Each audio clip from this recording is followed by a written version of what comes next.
Во тек е изградбата на земјоделски патишта во Кочанско. Предпријатието Калина од Оризари како избран извидувач работи на порамнување, тампонирање, подобрување на тлото и изградба на пропусти на 14 километри полски патишта на подречјето на општина Кочани.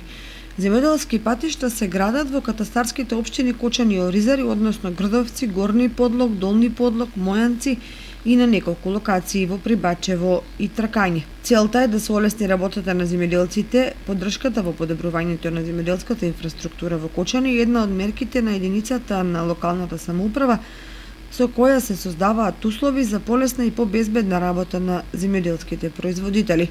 Можноста за полесен транспорт ќе придонесе да се намали и парењето на жетвените остатоци. На овој начин ќе се помогне во надминувањето на проблемите при собирањето на сламата, а со тоа ќе се придонесе во зачувувањето на животната средина. За изградба на 14 километри земјоделски патишта се наменети 2.419.012 динари од буџетот на општина Кочани.